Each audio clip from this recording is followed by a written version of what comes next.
السواق قال لي انزل اطلب ملكي، فشكله الملكي ده عامل عندهم شغل عالي قوي قوي قوي قوي.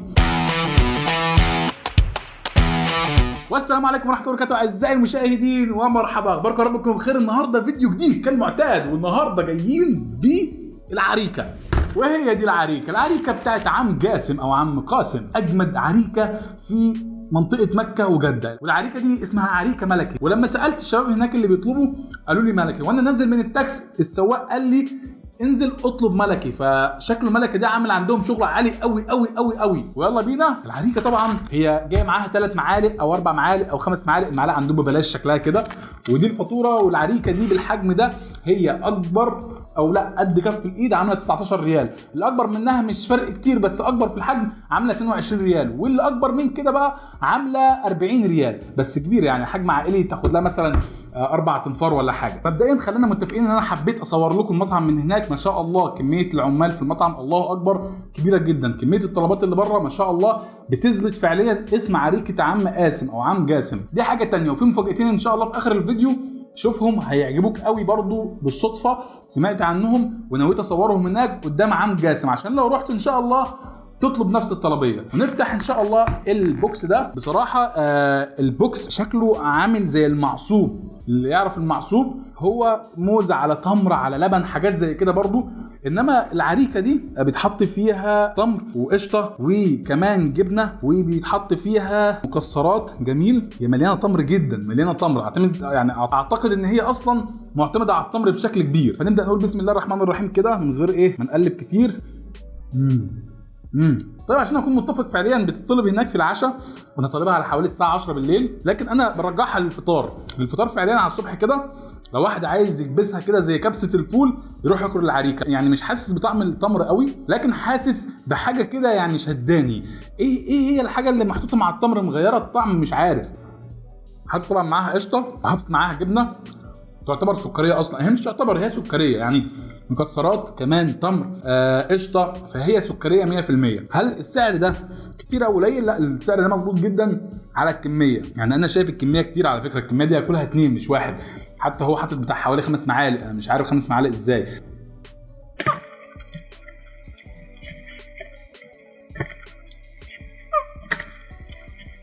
لو عايز تطلع باحساس رهيب هتلاقي عندك القشطه، دخلها على التمر، ومن التمر للمكسرات وزق مره واحده، هتلاقي احساس تاني خالص. بس كتر القشطه. معلومه تحذير، لو هتجيب في شارع المنصور الفرع الاصلي والاساسي والفرع الثاني في الشوقيه. بس يلا على الوجبه الثانيه. طيب الوجبه دي اللي ما يعرفهاش، الوجبه دي اسمها السيري. السيري ده هو اصلا اساسه يا اثيوبي يا نيجيري. السيري ده هو عباره عن لحمه بتتحط على الفحم، على شبكه كده على الفحم، وتشتغل يا باشا تفحم. فبتطلع حاجه ما شاء الله عليها زحمه برضو، وبيطلع شكلها زي كده بالظبط. فهي يعني نحيفه مش سميكه خالص، تتحط على الفحم. بيحط عليها خلطه مش عارف ايه الخلطه دي. طعم الفحم قوي جدا في السيري ده. الحاجه الثانيه اللي هي الورقه دي مش عارف هي ايه بصراحه، بس فعلا المكان ما شاء الله. اللي يطلع من عم جاسم هيلاقيه كسره يمين شويه كده، هتلاقي السيري في كذا حد يعني، بس ده الحد اللي انا جبت منه بصراحه. ده بيحط لك كده زي مطاعم الرز، بيحط لك ليمون وبصل. تمام. والورقه دي اظن ان هي فيها حاجه زي الدقه كده او الشطه. هي بسم الله دي فعليا الدقه بتاعتها. الدقه بتاعته سبايسي جود. انا بحب السبايسي. وفي حاجه ثالثه ان شاء الله مفاجاه، شوفوا ده الاول. فنقول بسم الله الرحمن الرحيم. لا حلو، ده حلو ورايق، حلو ورايق قوي قوي كمان. زق بصل بقى عشان شويه وهننام. طب لو جبنا بقى الدقه بتاعته دي او الدقه بتاعته نجرب كده بيها، هل هيفرق؟ لان فعليا هي مديه طعم المشاوي قوي اقوى. والتتبيله دي انا نفسي اعرف هي ايه اصلا. انا غلطان ان انا ما سالتوش. لازم الدقه دي بتدي سبايسي كده، لذعه حلوه قوي.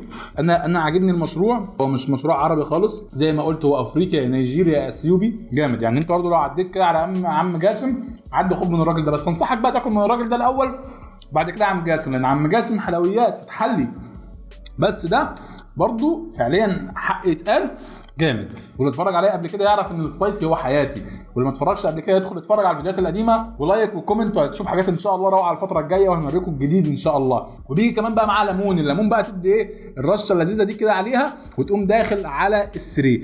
السري داخل كده عليه الليمون والله والله العظيم بتعمل بتاعت عامله شغل كده غريب، بتعمل شغل. الليمون بيعمل شغل يا شباب. تعالى كده نجربه. شوف بقى الخبز بتاعهم ده، عشان انا اصلا مره اشوف الخبز ده. هو عامل زي الشامي كده بس سميك شويتين، عجينته تقيله شويه، تمام. بس ما شاء الله حوالين المكان في زحمه وفي فرشه قاعدين الشباب على الارض زي فرشه البر كده. فعليا في مود هناك حلو. كان نفسي اقعد في المود ده بس انا جاي اصور فمش هينفع اقعد، فنصور بقى وناكل ونقول بسم الله الرحمن الرحيم باللقمه كده ونجرب.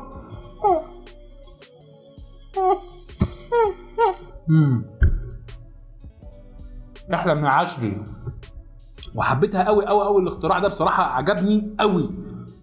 حسنا، هل انتهينا؟ لم ننتهي يا صديقي. هنالك المزيد، هنالك المزيد، هنالك المزيد. هنالك كوبايه حاجه كده ما اعرفهاش برضو، اختراع اول مره اشوفه وهعرضه ليكم، واللي يعرفه يعديها واللي ما يعرفهاش خليك معانا، وبرضو اللي يعرفه يخليه معانا. طبعا دي بقى في وش عم جاسم على طول، ولا يمين ولا شمال. هي بتيجي في كيسه سمره كده، والعلبه دي ب3 ريال، والاكبر منها شويه عامله 5 ريال، مش كتير خالص يعني. وفي بقى اللي عامله والله ما فاكر. هي حاجه شبهها لي الاخ اللي كان موجود بالرز بلبن، بس قلت له ستوب، لا رز بلبن ايه؟ الرز بلبن يغلب يا بابا. طيب الاختراع ده كوتش اسمه فورا، وهو معمول من حاجه اسمها الدخن واللبن. زي ما قلت لكم هو شبهه بالرز واللبن. فاحنا هنجرب لاول مره برضو كالمعتاد يا شباب، وتابعونا للنهايه. والله والكومنت لو عندك اي مكان سمعت عنه لاول مره عايزنا نصوره نروح نصور فورا. بصراحه يعني اول مره اجربه. هو اصله نيجيري. الشباب اللي هناك هم اللي بلغوني بالموضوع ده، وزي ما قلت لكم عند عم جاسم هو قصاده على طول، فقلت لازم اجربه ونشوف مع بعض. بسم الله. الظاهر ان هو ما بيجيش معاه المعلقه خالص. بوب جدا يعني، مش هتندم لما تجيبه. هو اسمه فورا زي ما قلنا. والسناب شات انا الشاب قال لي حط السناب شات بتاعي.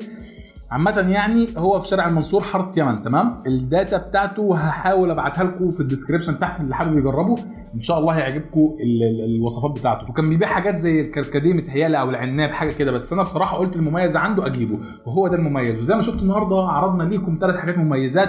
عم جاسم هو معروف جدا، والسري معروف جدا برضه، بس مش الكل يعرفه، اللي في المنطقه بس هو اللي يعرفه. وكمان جبنا لكم بقى الفورا. مين سمع عن الفورا قبل كده؟ ما سمعتش عن الفورا؟ اعمل لايك عشان تسمع بعد كده عن الفورا واخوات الفورا، وكمان الكومنت اللذيذ عشان نتشجع ونكبر اكتر واكتر. فما تنسناش بالدعم يا شباب. الدعم الحمد لله الفتره الاخيره بقى في دعم احسن من قبل كده بكتير، فاحنا مبسوطين. ابسطونا بقى يعني، خد ثواب يا اخي، يا اخي خد ثواب يا اخي. ويا شباب وصلنا للنهايه، وكالمعتاد في كل النهايات نحب نشكركم جدا جدا جدا على الدعم للمره الثانيه والثالثه والرابعه والمليونيه ان شاء الله، ول100,000 باذن الله تعالى، مش 10,000. وبس كده، وباحلى خاتمه في الدنيا. سبحانك اللهم وبحمدك، اشهد ان لا اله الا انت، استغفرك واتوب اليك. سلام.